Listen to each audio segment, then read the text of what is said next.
আল্লাহ তাআলা সূরা বাকারার ২৭ নম্বর আয়াতে তিনটা কথা বলেছেন।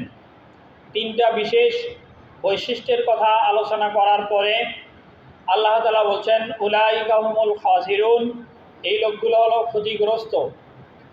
আল্লাহ তাআলার ভাষায় যারা ক্ষতিগ্রস্ত তাদের বিশেষ বৈশিষ্ট্য তিনটা সূরা বাকারার ২৭ নম্বর আয়াতে আল্লাহ তাআলা বললেন। আল্লাহ তাআলা বলছেন, আল্লাযীনা ইয়ানকুদুনা আহদাল্লাহি মিন বাদি মিসাকিহি। আল্লাযীনা মানে যে বা যারা, ইয়ানকুদুনা মানে ভঙ্গ করে, আহদাল্লাহ মানে আল্লাহর সাথে অঙ্গীকার চুক্তি। আল্লাযীনা ইয়ানকুদুনা আহদাল্লাহি, যারা আল্লাহর সাথে অঙ্গীকার ভঙ্গ করে, মিন বাদি মিসাকিহি, দৃঢ় অঙ্গীকার করার পরে। এটা এক নাম্বার, যারা আল্লাহর সাথে দৃঢ় অঙ্গীকার করার পরে সেই চুক্তিটা ভঙ্গ করে, এরা আল্লাহ তাআলার ভাষায় ক্ষতিগ্রস্ত। দুই নাম্বার, ওয়ায়াকতাউনা মা আমারাল্লাহু বিহি আইয়ুসাল। ওয়ায়াকতাউনা মানে তারা ছিন্ন করে, ওয়ায়াকতাউনা মা আমারাল্লাহ, আল্লাহ যা আদেশ করেছেন, আইয়ুসাল মানে আল্লাহ যে আত্মীয়তার সম্পর্ক, যে সম্পর্কগুলো রক্ষা করার জন্য আল্লাহ তাআলা মানুষদেরকে আদেশ করেছেন, এই আদেশগুলো বা এই আত্মীয়তার সম্পর্কগুলো সে ছিন্ন করে। এটা দুই নাম্বার। তিন নাম্বার, ওয়াইফসিদুনা ফিল আরদ, যারা জমিনে, পৃথিবীতে, দুনিয়ায় ফিতনা ফাসাদ সৃষ্টি করে, অশান্তি সৃষ্টি করে। এটা হলো তিন নাম্বার। এক নম্বরে যারা আল্লাহর সাথে কৃত ওয়াদা, চুক্তি, অঙ্গীকার ভঙ্গ করে। দুই নম্বর, আল্লাহ যে সম্পর্ক রক্ষা করার জন্য আদেশ করেছেন সেই সম্পর্ককে ছিন্ন করে। তিন নম্বর, যারা পৃথিবীতে অশান্তি সৃষ্টি করে, ফাসাদ সৃষ্টি করে। এই তিন বৈশিষ্ট্য যাদের, আল্লাহ তাদেরকেই লক্ষ্য করে বললেন, উলাইকা হুমুল খাসিরুন, এই লোকগুলো হলো ক্ষতিগ্রস্ত। ক্ষতিগ্রস্ততার ব্যাখ্যা হলো পরকালে জাহান্নামী হওয়া। দুনিয়াতে আল্লাহ তাআলা যে শব্দটা দিলেন যে উলাইকা হুমুল খাসিরুন, এই লোকগুলো হলো পরকালে ক্ষতিগ্রস্ত। এই ক্ষতিগ্রস্ত বলতে জাহান্নামী হওয়া। ক্ষতিগ্রস্ততার ব্যাখ্যা হলো জাহান্নামী হওয়া। যে আল্লাহ তাআলা ভিন্ন আয়াত, সূরা রহমান, আল্লাহ তাআলা বলছেন, ওয়াকিমুল ওয়াজনা বিল কিসতি ওয়ালা তুকসিরুল মিজান। এই তুকসিরু শব্দটা খাসারা শব্দ থেকে, যার অর্থ হলো ক্ষতি। আল্লাহ তাআলা বলছেন, ওয়াকিমুল ওয়াজনা, আকিমু মানে প্রতিষ্ঠা করো, ওয়াজনা মানে ওজন বা ন্যায় দণ্ড। তোমরা ন্যায় দণ্ড স্থাপন করো, প্রতিষ্ঠা করো, বিল কিসতি একেবারে ইনসাফের সাথে, ইনসাফের ন্যায় নীতি তোমরা প্রতিষ্ঠা করো, এবং ওয়ালা তুকসিরুল মিজান, এবং তোমরা তোমাদের মিজানের পাল্লাকে ক্ষতিগ্রস্ত করো না। মিজানের পাল্লাকে ক্ষতিগ্রস্ত করার মানে কি? মিজানের পাল্লায় মানুষদের নেকি এবং পাপ দুই পাশে দুইটা দিয়ে মাফ করা হবে, যেখানে কোনো পাথর থাকবে না। এটাই মিজানের পাল্লার বিশেষত্ব। এক পাশে মানুষের নেকি দেওয়া হবে, আরেক পাশে মানুষের পাপ তুলে দেওয়া হবে। যেই লোকের আমলনামা পরিমাপ করা হবে, ওই লোকটারই এক পাশে সওয়াব, আরেক পাশে পাপ। আর দুনিয়ার নীতি কি? দুনিয়ার নীতি হলে এক পাশে একটা বস্তু মূল তুলে দেওয়া হয়, আরেক পাশে থাকে একটা ওজন দণ্ড পরিমাপ করার পাথর। কিন্তু আখেরাতে যে মিজান আল্লাহ তাআলা কায়েম করবেন, প্রতিষ্ঠা করবেন, এই মিজানের কোনো পাথর থাকবে না, যে এটা নির্দিষ্ট ওজন আপনাকে হতে হবে, ব্যাপারটা এমন না। বরং আল্লাহ তাআলা দুই পাশেই তুলে দেবেন, এক পাশে দেবেন নেকি, আরেক পাশে তুলে দেবেন পাপ। যার নেকির পাল্লা ভারী হবে সে হবে জান্নাতি, আর যার নেকির পাল্লা হালকা হবে সে হবে জাহান্নামী। আর জাহান্নামী হওয়াটাই প্রকৃতপক্ষে ক্ষতিগ্রস্ততা। আল্লাহ তাআলা বলছেন সূরা কারিয়া, আল্লাহ তাআলা বলছেন, ফামান সাকুলাত মাওয়াজিনুহু ফাহুয়া ফি ঈশাতির রাদিয়া। ফা মানে অথবা, মান মানে যিনি, সাকুলাত মানে ভারী হবে, মাওয়াজিনুহু মানে তার মিজানের পাল্লা, যার মিজানের পাল্লা ভারী হবে, ফাহুয়া ওই লোকটাই, ফি ঈশাতির রাদিয়া সুখের জিন্দেগি যাপন করবে, তার মানে লোকটা জান্নাতি হবে।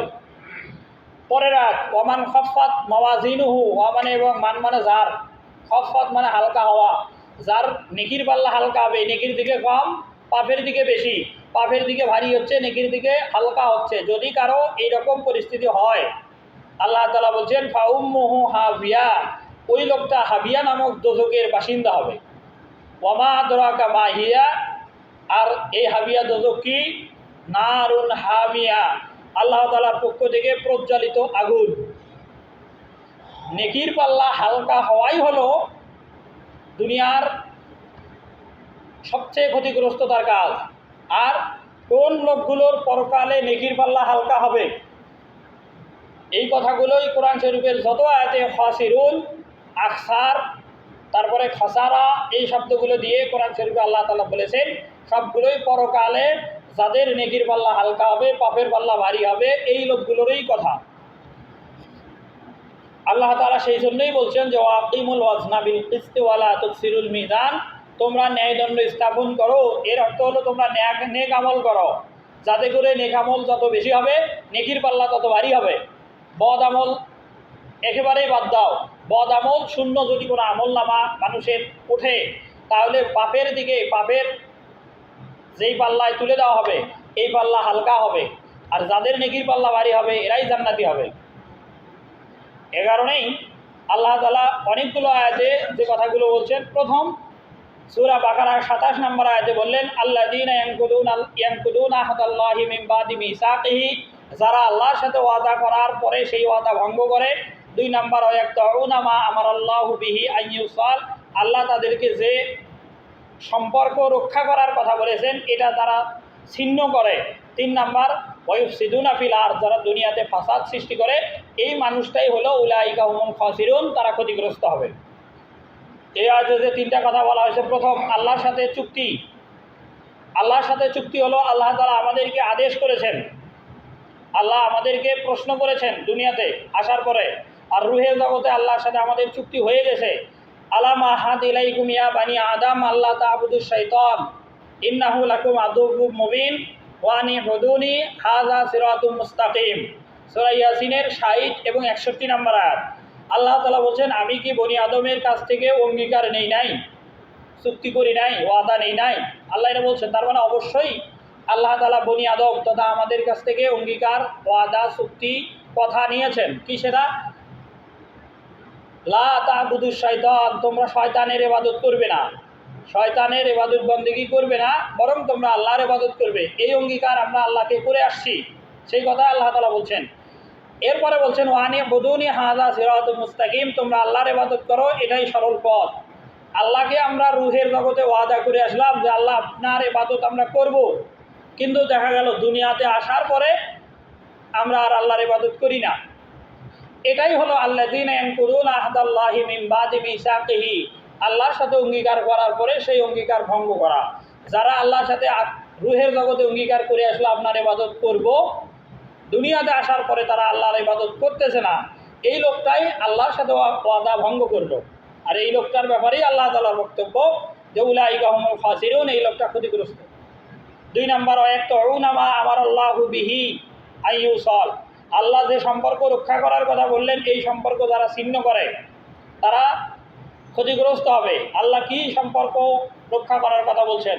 সূরা নিসা প্রথম আয়াত আল্লাহ তাআলা বলছেন ইয়া আইয়ুহান নাসু তাকু রাব্বাকুমুল্লাযী খালাকাকুম মিন নাফসিন ওয়াহিদাতিন ওয়া খালাকা মিনহা যাওজাহা ওয়া বাসসা মিনহুমা রিজালান কাসীরা ওয়া নিসা ওয়াত্তাকুল্লাহাল্লাযী তাসাআলুনা বিহি ওয়াল আরহাম ইন্নাল্লাহা কানা আলাইকুম রাকীবা। ইয়া আইয়ুহান নাসু তাকু রাব্বাকুম, হে মানুষ সকল তোমরা সবাই আল্লাহকে ভয় করো। খালাকাকুম, যিনি তোমাদেরকে সৃষ্টি করেছেন, মিন নাফসিন ওয়াহিদাতিন, এক আত্মা থেকে, সেই এক আত্মা হলো আদম আলাইহিস সালাম থেকে। ওয়া খালাকা মিনহা যাওজাহা, এবং সেই থেকেই আল্লাহ তাআলা সৃষ্টি করেছেন তার স্ত্রীকে, দাদা হাওয়া আলাইহিস সালামকে। ওয়া বাসসা মিনহুমা, এবং এই হাওয়া এবং আদম এই দুইজন থেকেই আল্লাহ ছড়িয়ে দিয়েছেন রিজালান কাসীরা ওয়া নিসান, অসংখ্য পুরুষ এবং অসংখ্য নারী। সেই অসংখ্য পুরুষ আর অসংখ্য নারী হলো সারা দুনিয়ার সকল মানুষ। আল্লাহ তাআলা সেই কথা বলছেন। আল্লাহ তাআলা প্রথম সৃষ্টি করলেন একজন মানুষ, তিনি হলেন আদম, তার থেকেই আল্লাহ সৃষ্টি করলেন তার স্ত্রী তথা হাওয়া আলাইহিস সালামকে, এবং এই দুইজনের মাধ্যমে আল্লাহ তাআলা সৃষ্টি করে ছড়িয়ে দিলেন সারা দুনিয়ার অসংখ্য অগণিত মানুষ। এরপরে আল্লাহ তাআলা বলছেন ওয়াত্তাকুল্লাহ, তোমরা আবার আল্লাহকে ভয় করো। তাসাআলুনা বিহি ওয়াল আরহাম, আত্মীয়তার রেহেমের সম্পর্ক সম্পর্কে আল্লাহ তাআলা তোমাদেরকে জিজ্ঞাসা করবেন। তাসাআলুনা মানে জিজ্ঞাসা করা, ওয়াল আরহাম, আরহাম মানে রেহেমের সম্পর্ক, মানে জরায়ুর সম্পর্ক, আত্মীয়তার সম্পর্ক। এটার ব্যাখ্যা হলো আত্মীয়তার সম্পর্ক, যে আপনার ভাই আপনাকে জিজ্ঞাসা করা হবে ভাইয়ের সাথে আপনার সম্পর্ক বা তার যে হক অধিকার, এই সুসম্পর্ক আপনার সাথে ঠিক ছিল কি না, যে আপনার ফুফু, খালা, মামা, নানা, দাদা, পাড়া প্রতিবেশী, আদম সন্তান সবাই হওয়ার কারণে সবার ভিতরেই একটা আত্মীয়তার সম্পর্ক আছে। তো সবাই আদম সন্তান, আর আমরা সবাই আদম থেকেই শেষ পর্যন্ত, এই কারণে সবার গোড়া কেন্দ্রবিন্দু যেহেতু আদম আলাইসালাম এবং হাওয়া আলাইসালাম, আমাদের আদি পিতা এবং আদি মাতা আদম আলাইসালাম এবং হাওয়া আলাইসালাম, এই কারণে সবাই যেন সবার প্রতি সদ্ব্যবহার করে, কেউ কারোর প্রতি যেন জুলুম না করে, সেই সতর্কতাই আল্লাহ তাআলা বলছেন ওয়াত্তাকুল্লাহ আল্লাযী, সেই আল্লাহকে তোমরা ভয় করো যিনি তাসাআলুনা বিহি, তোমাদেরকে জিজ্ঞাসা করবেন, ওয়াল আরহাম, আত্মীয়তার সম্পর্কে। ইন্নাল্লাহা কানা আলাইকুম রাকিবা, মানুষ কি করে এই কাজের ব্যাপারে আল্লাহ তাআলা তীক্ষ্ণ দৃষ্টি রাখেন। মানে আপনি আমি আত্মীয়তার সম্পর্ক রক্ষা করে জীবন চালাচ্ছি, না আত্মীয়তার সম্পর্ক মানে একজন আরেকজনের হক নষ্ট করে জীবন চালাচ্ছি, এটা আল্লাহ ভালো জানেন। এই তাসাআলুনার ব্যাখ্যা হলো দুইটা। একটা হলো দুনিয়াতে আপনি আমি কি করি এটা আল্লাহ যেমন দেখেন, এই কারণে আল্লাহ তাআলা আমাদের কর্মের ওপরে পরকালে জিজ্ঞাসা করবে এটা। আর দ্বিতীয় হলো যে আত্মীয়তার সম্পর্কটা খাস, যে আত্মীয়তার সম্পর্ক আমরা দুনিয়াতে রক্ষা করে জীবন চালাইছি না চালাই নাই, এটার উপরে নির্ভর করে আমাদেরকে পরকালে আল্লাহ তাআলা জিজ্ঞাসা করবেন। 3 নাম্বার, ওয়ায়ুফসিদুনা ফিল আরদ, যারা দুনিয়াতে ফাসাদ সৃষ্টি করে, দুনিয়াতে অশান্তি সৃষ্টি করে, যে বিভিন্ন কারণে মানুষের ক্ষতি করে, একইভাবে সারা দুনিয়াতে অশান্তির যতগুলো উপকরণ বা কাজ এগুলো তারা করে, চুরি, ডাকাতি, লুটপাট, হত্যা, এরকম বিভিন্ন রকমের অনেক ইসলাম বহির্ভূত অন্যায় কাজগুলো করে করে সারা দুনিয়াতে অশান্তি সৃষ্টি করে। এই 3 শ্রেণী, যারা আল্লাহর সাথে ওয়াদা করার পরে সেই ওয়াদা ভঙ্গ করে, যারা আত্মীয়তার সম্পর্ক বা আল্লাহ যে সম্পর্ক রক্ষা করার কথা বলেছেন এই সম্পর্ককে যারা ছিন্ন করে, এবং যারা ফাসাদ সৃষ্টি করে, এই 3 শ্রেণী সম্পর্কে সূরা বাকারা 27 নম্বর আয়াতে বলছেন যে উলাইকা হুমুল খাসিরুন, এই লোকগুলো হলো ক্ষতিগ্রস্ত। এই আয়াতে 3টা। পরের আয়াত সূরা বাকারার 121 আয়াত, সূরা বাকারা আয়াত নাম্বার 121, এই আয়াতে আল্লাহ তাআলা ভিন্ন আরেকটা ক্ষতিগ্রস্ত লোকের বৈশিষ্ট্য দিয়েছেন।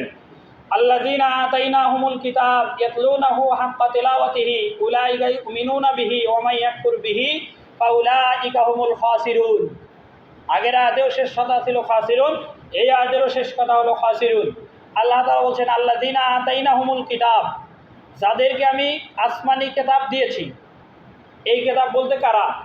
এই কিতাব বলতে তাওরাত, জাবুর, ইনজিল প্রাপ্ত যারা মানুষ, তারা উম্মতে মুহাম্মাদি না, উম্মতে মুহাম্মাদির আগের লোক যারা, তারা ওই 103খানা আসমানি কিতাব যারা প্রাপ্ত হয়েছিল, সবগুলো কিতাবেই মুহাম্মদ সাল্লাল্লাহু আলাইহি সাল্লাম নামে যে নবী শেষ নবী হিসাবে দুনিয়াতে আগমন করবেন, এই কথা সকল আসমানি কিতাবেই বলা ছিল।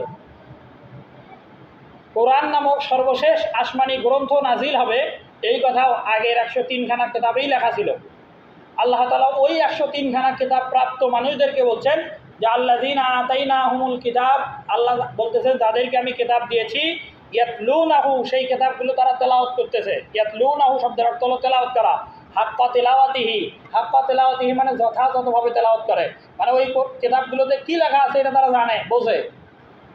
কিন্তু এই মানুষগুলোর ভিতরে দেখা গেছে কিছু মানুষ উলাইকা ইউমিনুনা বিহি, এই কিতাবের উপরে তারা বিশ্বাস স্থাপন করত, যে কিতাব আল্লাহর পক্ষ থেকে নাজিল হয়েছে, শেষ জামানায় আবার কোরআনও নাজিল হবে, এটার উপরে তারা বিশ্বাস করত।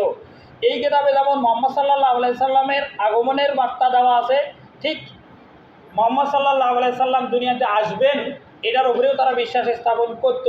এইটা আল্লাযীনা আতাইনাহুমুল কিতাব, যাদেরকে আল্লাহ কিতাব দান করেছেন, ইয়াতলুনাহু, সেই কিতাব তারা তেলাওয়াত করেন, হাক্কা তিলাওয়াতিহি, যথাযথভাবে তেলাওয়াত করেন, উলাইকা ইউমিনুনা বিহি, এবং এরা এই কোরআনের উপরে ঈমান আনেন, বিশ্বাস করেন। ওয়া মান ইয়াকফুর বিহি, যারা কোরআনকে অস্বীকার করে, যারা কোরআনকে অবিশ্বাস করে, নবী করিম সাল্লাল্লাহু আলাইহি সাল্লামের নবুয়তকে অবিশ্বাস করে, ওয়া মান ইয়াকফুর বিহি, যারা অস্বীকার করে, কুফরি করে কোরআনের ব্যাপারে, নবীর ব্যাপারে, আল্লাহ তাআলা বলছেন ফাউলাইকা হুমুল খাসিরুন, এই লোকগুলো হলো ক্ষতিগ্রস্ত হবে পরকালে। সূরা বাকারার 23-24 নম্বর আয়াতের তাফসিরে ইবনে কাসির, ইসলামিক ফাউন্ডেশনের প্রকাশিত এই তাফসিরে বলা আছে যে মক্কার লোকেরা নবী করিম সাল্লাল্লাহু আলাইহি সাল্লামকে ছোট্টকাল থেকেই সর্বোচ্চভাবে মানে সব থেকে বেশি জানতো। আল্লাযীনা আতাইনাহুমুল কিতাব, এই কথাটাই ভিন্ন আরেকটা আয়াতে এভাবে আসছে যে আল্লাযীনা আতাইনাহুমুল কিতাব, যাদেরকে কিতাব দেওয়া হয়েছে, ইয়ারিফুনাহু, তারা মুহাম্মদ সাল্লাল্লাহু আলাইহি সাল্লামকে চিনত, কামা ইয়ারিফুনা আবনাআহুম, যেমন পিতামাতা তার সন্তানকে চেনে। আপনার সন্তানের কি সমস্যা বা আপনার সন্তান ভালো নাকি খারাপ, আপনার সন্তানের সামগ্রিক বৈশিষ্ট্য যত আছে একজন পিতামাতা হিসাবে আপনার অবশ্যই জানা আছে, এটা স্বাভাবিক কথা।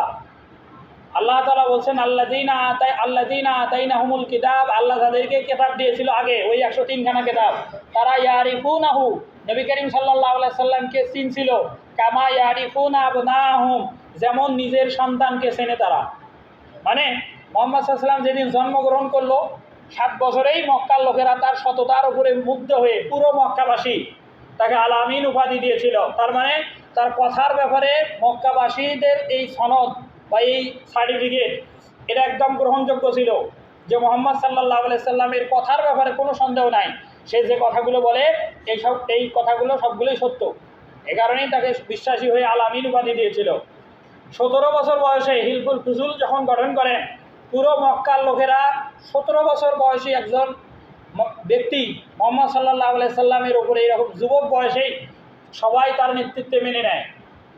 কাবা শরীফ সংস্কারের সময় হাজরে আসওয়াদ পাথর কে স্থাপন করবে, কোন গোত্রের লোক, কোন বংশের লোক স্থাপন করবে, এ নিয়ে পুরো মক্কাতে যখন অশান্তি, ঝগড়া, ফাসাদ, মারামারি হবে এরকম একটা পরিস্থিতি, ঠিক সেই সময় নবী করিম সাল্লাল্লাহু আলাইহি সাল্লামের কাছে পুরো মক্কার লোকেরা পরামর্শের জন্য আসে। আপনি চিন্তা করেন একবার, যেই ছেলেটার বয়স 17 বছর, ওই ছেলেটার কাছে পুরো মক্কার জ্ঞানীগুণী মানুষ সবাই পরামর্শের জন্য আসছে। তার মানে তারা এটা প্রমাণ করে, তাদের এই পরামর্শ চাওয়াটাই, যে একমাত্র এই দ্বন্দ্বের, এই ঝগড়ার, এই মারামারির, এই অশান্তির মীমাংসা নবী মুহাম্মদ সাল্লাল্লাহু আলাইহি সাল্লাম ওই 17 বছর বয়সেই করতে পারবেন। মানে তার ভিতরে যে আল্লাহ তাআলা প্রদত্ত বিশেষ ক্ষমতা এটা ছিল, এটা মক্কার লোকেরা জানত। এ কারণেই আল্লাহ তাআলা বলছেন আল্লাযীনা আতাইনাহুমুল কিতাব, আল্লাহ যাদেরকে কিতাব দিয়েছেন, এই তাওরাত, জাবুর, ইনজিল, এই কিতাবগুলো দিয়েছেন, সহিফাগুলো দিয়েছেন, ইয়ারিফুনাহু, তারা মুহাম্মদ সাল্লাল্লাহু আলাইহি সাল্লামকে চিনত কেমন, কামা ইয়ারিফুনা আবনাআহুম, যেমন তারা নিজের সন্তানদেরকে চেনে। এরপরে যখন মুহাম্মদ সাল্লাল্লাহু আলাইহি সাল্লামের 25 বছর বয়স হয়, তখন তার ব্যবসায়িক কাজের কারণে খাদিজা সহ পুরো মক্কার মানুষেরা ব্যবসায়িক সাফল্য দেখে তো খাদিজা রাদিয়াল্লাহু তাআলা আনহা তাকে বিয়ের প্রস্তাব দেন এবং তার চারিত্রিক মাধুর্য দেখে মুগ্ধ হয়ে তাকে বিয়ের প্রস্তাব দেন। একই সাথে পুরো মক্কার ব্যবসায়ী যারা, এরা সবাই মিলে ব্যবসা করার যত টেকনিক, ব্যবসার যত পদ্ধতি, এই পদ্ধতি বোঝার জন্য রাসূল সাল্লাল্লাহু আলাইহি সাল্লামের কাছে আসতো। এই কথা সূরা কুরাইশে আছে, লিইলাফি কুরাইশ, কুরাইশদের আসক্তি আছে। সেই আসক্তি কি, ইলাফিহিম রিহলাতাশ শিতাই ওয়াস সাইফ, এই শিতাইন মানে হলো শীতকাল, আর সাইফ মানে হলো গ্রীষ্মকাল, গরমকাল। মক্কার লোকেরা ব্যবসা করার জন্য শীতকালে সিরিয়ায় যেত, গরমকালে শাম দেশে যেত। এখন এই পরামর্শটা প্রথম নবী করিম সাল্লাল্লাহু আলাইহি সাল্লাম এই প্রথম দেন মক্কার কুরাইশ বংশের লোকদেরকে, যে মুহাম্মদ সাল্লাল্লাহু আলাইহি সাল্লাম শীতকালে সিরিয়ায় যায় ব্যবসা করার জন্য। এই কারণে পণ্য শীতকালে সিরিয়ায় বেশি দামে বিক্রি করে অধিক লাভবান তিনি হন। আবার গরমকালে তিনি শাম দেশে বিক্রি করার জন্য মাল নিয়ে যান, সেখানে বেশি দামে বিক্রি করে অধিক লাভবান হয়ে ফিরে আসেন। এই টেকনিক অবলম্বন করার কারণে পুরো মক্কার লোকেরা নবী করিম সাল্লাল্লাহু আলাইহি সাল্লাম থেকে পরামর্শ নিয়ে পরে তারা নিজেরা ওইভাবে ব্যবসা করেন। আর আল্লাহ তাআলা সেই কথাই সূরা কুরাইশে বলছেন যে লিইলাফি কুরাইশ, কুরাইশদের আসক্তি আছে, সেই আসক্তি হলো ব্যবসাতে, যে কীভাবে ব্যবসা করলে আমাদের বেশি লাভ হবে, এটাই তাদের আসক্তি, এটাই তাদের আকর্ষণ, এটাই তাদের ঝোঁক, এটাই তাদের মনের চাওয়া। আল্লাহ তাআলা বলছেন যে ইলাফিহিম রিহলাতাশ শিতাই ওয়াস সাইফ, তারা শীতকালে এক জায়গাতে ব্যবসা করার জন্য যেত, গরমকালে আরেক জায়গাতে ব্যবসা করার জন্য যেত। তো দেখেন এখানে 25 বছর বয়সেই পুরো মক্কার ব্যবসায়ী যারা ধনী বড় লোক, তারা মুহাম্মদ সাল্লাল্লাহু আলাইহি সাল্লামের কাছে ব্যবসার পদ্ধতি জানার জন্য চলে আসে। তারা অবশ্যই মুহাম্মদ সাল্লাল্লাহু আলাইহি সাল্লামকে চিনতে পেরেছিল, কারণেই তার কাছে ব্যবসার পরামর্শ নিতে আসলো। এই মানুষটাই যখন ধীরে ধীরে 40 বছর বয়সে পৌঁছে গেল, যেই লোকটা 7 বছর বয়সে আল আমিন উপাধি পাইল, 17 বছর বয়সে হিলফুল ফুজুল গঠন করে পুরো মক্কাতে শান্তি স্থাপনের জন্য কাজ করলো। 25 বছর বয়সে ব্যবসার প্রাণকেন্দ্রে পরিণত হলো। সকল ব্যবসায়ীরা তাকেই একরকম অবিসংবাদিত নেতা হিসাবে তাকে মেনে নিল, ব্যবসায়িক লিডার হিসেবে মেনে নিল। 40 বছরে সেই লোকটা যখন নবী হলো, এই লোকটার নবুয়াত মক্কার লোকেরা তখন প্রত্যাখ্যান করলো। কেন? সূরা বাকারার ওই 23 এবং 24, ওয়াইন কুনতুম ফি রাইবিম মিম্মা নাযালনা আলা আবদিনা ফাতু বিসূরাতিম মিন মিসলি ওয়াদউ শুহাদাআকুম মিন দুনিল্লাহ ইন কুনতুম সাদিকিন। কোরআন নাজিলের ব্যাপারে যদি তোমাদের সন্দেহ হয় তাহলে কোরআনের ছোট সূরার মধ্যে একটা সূরা নাজিল করো। এই কথা আল্লাহ তাআলা কাফেরদেরকে বলে চ্যালেঞ্জ করেছেন। এই আয়াত নাজিল হওয়ার পরে মক্কার কুরাইশ কাফের নেতারা আবু জাহেলকে জিজ্ঞাসা করে যে কোরআনকে বিশ্বাস না করার কি কারণ?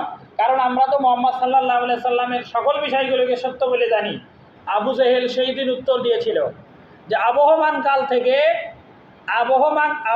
কাল থেকে হাজার হাজার বছর থেকে মক্কাতে গ্রুপ ছিল 2টা। এই গ্রুপ 2টার ভেতরে প্রতিনিয়তই ঝগড়া থাকতো। এ কারণেই এক পক্ষ যেটাই করত, বিরোধী দল হিসেবে অন্য আরেকটা গোত্রের লোকেরা তার এগেনিস্টে আরেকটা কোনো কাজ করত। কিন্তু নবী মুহাম্মদ সাল্লাল্লাহু আলাইহি সাল্লাম হলেন আব্দে মানাফ বা হাশেমি গোত্রের লোক। মুহাম্মদ সাল্লাল্লাহু আলাইহি সাল্লামের পূর্বপুরুষ হাশেম। আব্দুল মুত্তালিবের বাবার নাম হলো হাশেম, মানে আবদুল্লাহর দাদার নাম হলো হাশেম। এই হাশেমি গোত্রের লোক হলো মুহাম্মদ। সে নিজেকে নবী দাবি করেছে, তার কাছে কোরআন নাজিল হয়েছে। এটার বিরুদ্ধচারণ যদি আমরা করি তাহলে আমাদেরকেও মুহাম্মদের মতো সচ্চরিত্রবান একটা মানুষ আমাদের গোত্রে থাকতে হবে, যা আমাদের গোত্রে নাই। এটা 1 নাম্বার। 2 নাম্বার, অস্বীকার করার কারণ হলো মুহাম্মদের কাছে যেই কোরআন নাজিল হচ্ছে, তিনি বলছেন তার কাছে ওহী আসতেছে, তাহলে আমাদের শত্রুতা করতে গেলে আমাদের গোত্রে যেই লোক নবী দাবি করবে তার কাছেও সেম ওহী আসা লাগবে, যা কখনো আমাদের লোকেরা পারবে না। আর আল্লাহ তাআলা তো চ্যালেঞ্জ করেই দিয়েছেন, যদি নবুয়াত এবং কোরআনের ব্যাপারে সন্দেহ হয় তাহলে কোরআনের ছোট সূরার মতো একটা সূরা বানাও। আর আবু জাহেলের বক্তব্য আমাদের দ্বারা এটা সম্ভব না। এই কথাই আল্লাহ তাআলা বলছেন যে আল্লাযীনা আতাইনাহুমুল কিতাব, আল্লাহ তাদেরকে আসমানি কিতাব দিয়েছেন, ইয়ারিফুনাহু, তারা নবীকে, ইসলামকে, কোরআনকে বুঝতো, চিনতো সেই রকম, কামা ইয়ারিফুনা আবনাহুম, যেমন তারা তাদের নিজের সন্তানদেরকে চিনতো, এরকম। এরপরে যারা এইরকম চেনার পরেও নবীকে, ইসলামকে, কোরআনকে অস্বীকার করলো, এই লোকগুলোই হলো ক্ষতিগ্রস্ত।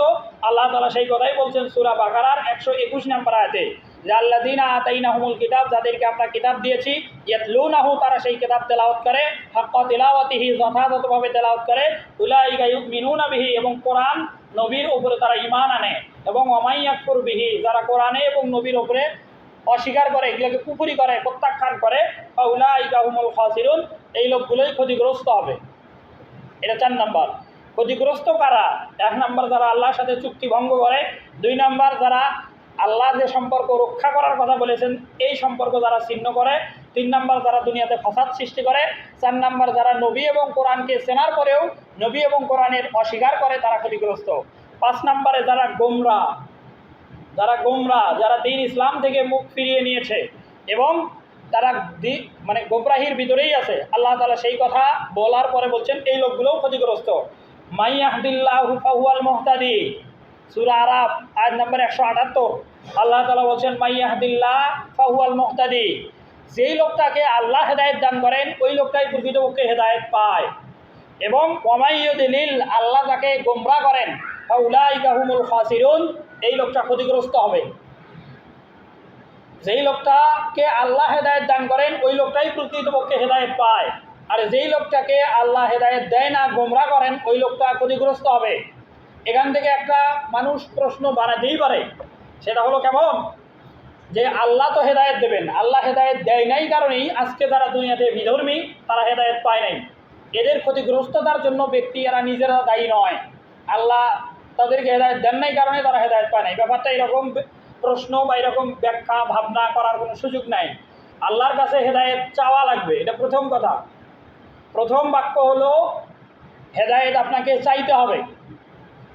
আল্লাহ তাআলা বলছেন ইহদিনাস সিরাতাল মুস্তাকিম, আল্লাহর কাছে আমরা মুনাজাতমূলক আয়াত যে আল্লাহ আপনি আমাকে হেদায়েত দেন। এটা এক নাম্বার কাজ হবে একজন মানুষের। সে যেই মানুষে হোক তার প্রথম কাজ হবে আল্লাহর কাছে হেদায়েত চাওয়া, যে আল্লাহ আমাকে আপনি হেদায়েত দেন। এরপরে 2 নাম্বার কাজ হবে হেদায়েতের জন্য চেষ্টা করা, হেদায়েতকে খোঁজা, হেদায়েতকে খোঁজা। ওয়াল্লাযীনা জাহাদু ফীনা লানাহদিয়ান্নাহুম সুবুলানা ওয়া আন্নাল্লাহা লামাআল মুহসিনিন। সূরা আনকাবুতের শেষ আয়াত 69 নম্বর আয়াত, যে যারা হেদায়েত পাওয়ার জন্য চেষ্টা করে আল্লাহ তাদেরকে হেদায়েত দান করে। 1 নাম্বার আল্লাহর কাছে হেদায়েত চাইতে হবে, 2 নাম্বার চেষ্টা করতে হবে। এই চেষ্টা যদি আল্লাহ কবুল করে, আল্লাহ যদি আপনাকে হেদায়েত দেয়, হেদায়েত পাওয়ার পরে অহংকারী হওয়া যাবে না, বরং তখন মুনাজাত ভিন্ন আরেকটা করা লাগবে, রব্বানা লা তুজিগ কুলুবানা বাদা ইয হাদাইতানা ওয়া হাব লানা মিন লাদুনকা রাহমাতান ইন্নাকা আনতাল ওয়াহ্হাব। এটা আমরা বারবার মুনাজাত করি, দোয়াতে বলি। এটা সূরা ইমরানের প্রথমের দিকে আছে। এই দোয়ার অনুবাদ হলো রব্বানা লা তুজিগ কুলুবানা, রব্বানা মানে হে আমাদের আল্লাহ প্রতিপালক রব, লা তুজিগ কুলুবানা আমাদের অন্তরটাকে ফেরায় দেবেন না আবার, বাদা ইয হাদাইতানা হেদায়েত দেওয়ার পরে, যে আমরা আপনার কাছে হেদায়েত চাইছি, চেষ্টা করছি, আপনি হেদায়েত দিয়েছেন, এখন আবার নতুন করে হেদায়েত থেকে যেন গোমরাহ না হই, এই হেদায়েতের উপর যেন প্রতিষ্ঠিত থাকতে পারি, এর জন্য আল্লাহর কাছে মুনাজাত, যে রব্বানা লা তুজিগ কুলুবানা আমাদের অন্তরটাকে আল্লাহ আপনি পরিবর্তন করে দেবেন না, বাদা ইয হাদাইতানা হেদায়েত দেওয়ার পরে, ওয়া হাব লানা মিন লাদুনকা রাহমাতান দয়া করে, রহমাতান মানে দয়া, ওয়া হাব লানা মানে আমাদেরকে যেটা আপনি দিয়েছেন, মিন লাদুনকা মানে আপনার পক্ষ থেকে, রহমাতান মানে দয়া, আল্লাহ আপনি দয়া করে আমাদেরকে যে হেদায়েত দিয়েছেন, এই হেদায়েত পাওয়ার পরে আমাদেরকে আবার গোমরাহ করে দিয়েন না। এই দোয়া হেদায়েতের উপরে থাকার যে লম্বা যে সময় যতটুকু হায়াত আছে এই দোয়ার উপরেই থাকা, এই দোয়াই আমাদের করি, এই দোয়া উপরে থাকা, এইভাবে হেদায়েত আপনাকে খুঁজতে হবে। এইভাবে হেদায়েত যদি আপনি খোঁজেন তাহলে আল্লাহ আপনাকে হেদায়েত দেবে। আর সেই হেদায়েত এই কাজগুলো যারা করলো আল্লাহ তাদেরকে বললেন মাই ইয়াহদিল্লাহ ফাহুয়াল মুহতাদি, আল্লাহ তাদেরকে হেদায়েত দিল সেই প্রকৃতপক্ষে হেদায়েত পাইল। আর ওমাই ইউদ্লিল, আর যাকে আল্লাহ গোমরাহ করলো, ফাউলাইকা হুমুল খাসিরুন, ওই লোকটা হলো ক্ষতিগ্রস্ত।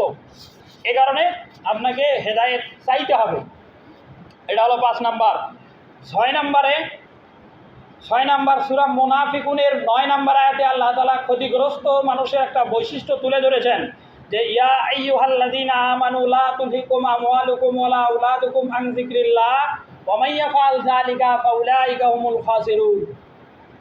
সূরা মুনাফিকুন আয়াত নাম্বার 9, আল্লাহ তাআলা বলেন ইয়া আইয়ুহাল্লাযীনা আমানু, হে ঈমানদারগণ, লা তুলহিকুম আমওয়ালুকুম ওয়ালা আওলাদুকুম আন যিকরিল্লাহ, তোমাদের কোনো সন্তান সন্ততি আর ধন সম্পদ যেন আল্লাহর স্মরণ থেকে উদাসীন না করে।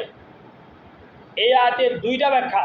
প্রথম ব্যাখ্যা হলো যে সন্তান সন্ততিকে বেশি ভালোবেসে ধন সম্পদের মোহে বেশি আকৃষ্ট হয়ে কোনো পরিবারের অভিভাবক যেন হারাম উপার্জন না করে। যে আপনি আজকে 2 বিঘা জমির মালিক, আপনাকে আল্লাহ তাআলা এমন একটা পদমর্যাদায় চাকরি দিয়েছে, ব্যবসা দিয়েছে, যেই ব্যবসাতে আপনি চাইলে হারামভাবে উপার্জন করে 20 বিঘা জমির মালিক হওয়ার সুযোগ আছে আপনার। আপনি মনে করতেছেন আপনার 2 জন সন্তান, তাদের জন্য আমি কি করে যাব, এই হারাম উপার্জন করে আপনি আরও 20 বিঘা জমিন কিনলেন সন্তানের ভালোবাসায়।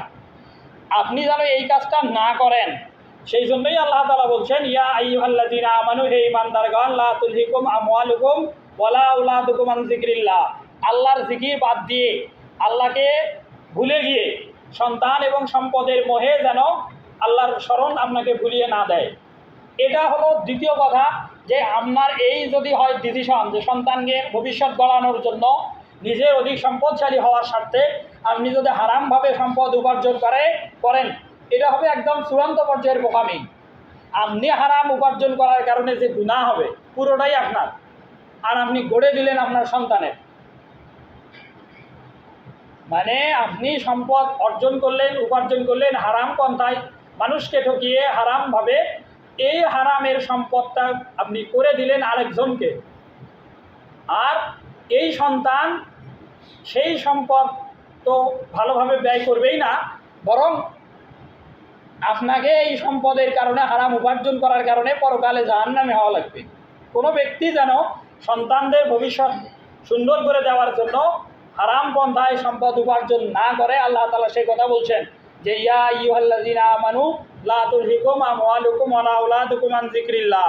ইয়া আইয়ুহাল্লাযিনা আমানু মানে হে ঈমানদারগণ, লা তুলহিকুম মানে তোমাদেরকে যেন উদাসীন না করে, আমওয়ালুকুম তোমাদের ধন সম্পদ, ওয়া আওলাদুকুম মানে তোমাদের সন্তান সন্ততি, আওলাদ, আন যিকরিল্লাহ মানে আল্লাহর স্মরণ থেকে, মানে সন্তান এবং সম্পদ যেন আপনাকে আল্লাহর স্মরণ থেকে বিমুখ না করে।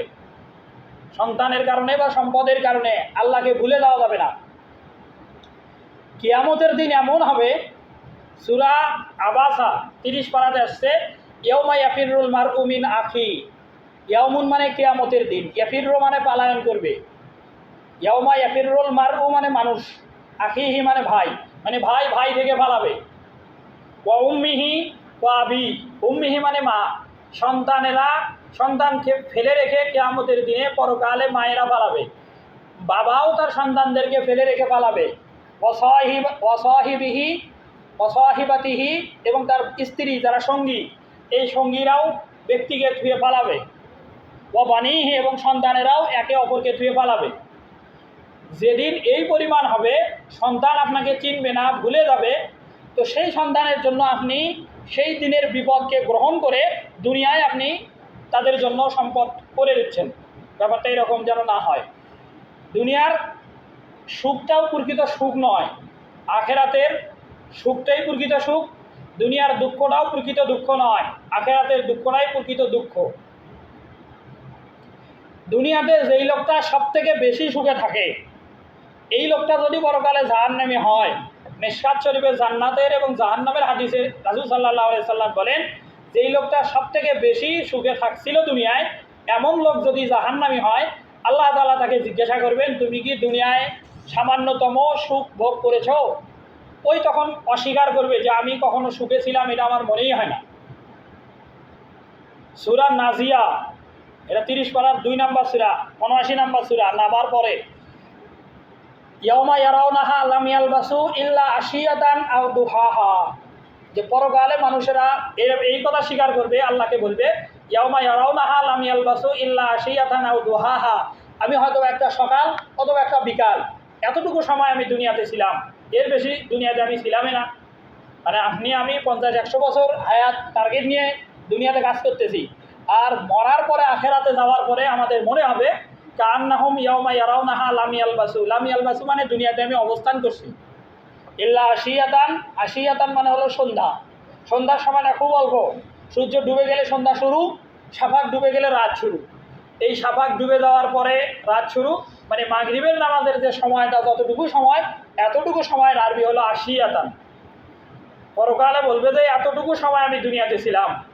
আর আও দুহাহা, সকাল সূর্য যখন ওঠে, সূর্য উঠতে দেরি, প্রখর তাপ হওয়ার আগ পর্যন্ত যে সময়টা, সূর্য উঠছে ক্লিয়ার এটা আপনি জানেন, এরপরে সূর্য প্রচণ্ড তাপ দিচ্ছে, এর আগে যে সময়টা, যারা চাষতের নামাজের সময় বোঝেন, ওই চাষতের নামাজের সময়টাকে আরবিতে দুহা বলে। আর সেই কথাই সূরা দুহাতেও বলা আছে যে দুহা, যে আল্লাহ তাআলা সেই চাষতের নামাজের সময় শপথ করেছেন। পরকালে মনে হবে একজন মানুষ দুনিয়াতে এত অল্প সময় ছিল। তো এই অল্প সময়ের সুখ, অল্প সময়ের দুঃখ আসলে প্রকৃত সুখও নয়, প্রকৃত দুঃখও নয়। এ কারণে পরকালটা যেন সুন্দর হয়, পরকালে কোনো লোক যেন ক্ষতিগ্রস্ত না হয়, এই দয়া থেকেই আল্লাহ তাআলা কোরআন মাজিদে 38 থেকে 40টা আয়াতে খাসিরুন কারা, এই কথাগুলো আল্লাহ তাআলা বলছেন। এই যেগুলো আমরা বললাম, আল্লাহ তাআলা এগুলো আমাকে সহ আমাদের সকলকে আমল করার মাধ্যমে পরকালীন সাফল্য এবং সকল ক্ষতি থেকে হেফাজত করুক আল্লাহ তাআলা আমাদের সকলকে। সকলে বলে আমিন। যারা পরে আসলাম তারা সুন্নাত নামাজ পড়ি।